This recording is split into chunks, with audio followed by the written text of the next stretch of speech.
To activate the rollbacks, you're going to have to access your service, and then you go to updates as per usual, and then you go down here, and we incorporated the failure actions and the rollback strategy to define how you want it to behave.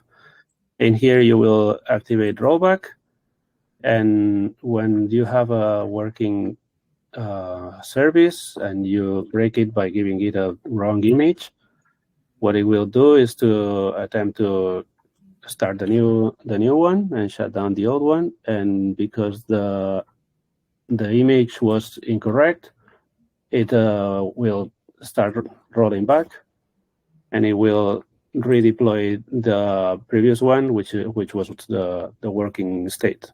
Nice. So that's not just for when the image is incorrect, but if there's any reason why a container doesn't start? Yes.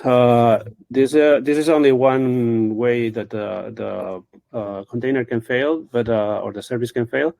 But it also checks for the working state of the service, and if it fails to start up, it will also take it down and roll it back. And in here you will see the data status.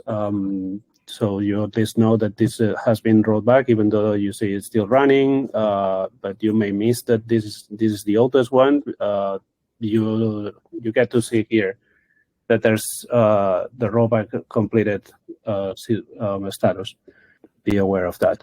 Got it. So the update status indicates what the most recent update was. If that rollback, or if it was paused, or if the rollback had completed.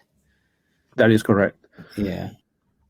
Additionally, you will receive an email telling you that something went wrong with the deployment, and that your service has been rolled back.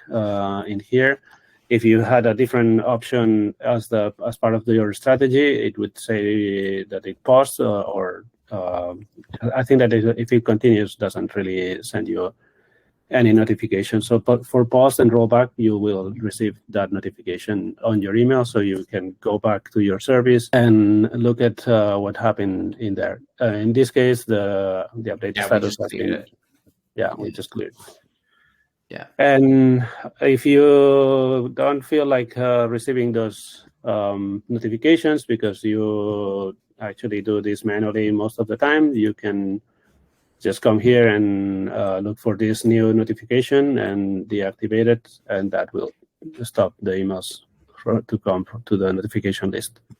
Awesome. So with the introduction of the rollback strategy, you can now define in your update strategy the failure action. So if the container fails to start up, you can tell the Docker service to roll back, and then you can set your own rollback strategy. When that happens, by default, an alert will get sent out to the notification list, and optionally that alerting rule can be disabled in the cluster. But that's awesome. And so the outcome of this is that there's this decreased risk of downtime if a deployment fails in the cluster. Yes. Additionally, if you actually are in the position to take that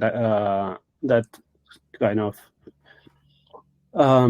strategy, if your service allows for it, you can start first, and with the start first option on the order that you roll out your updates, then because it fails first, it rolls back right away, and it never really stops the functioning container, so you shouldn't see any downtime in there.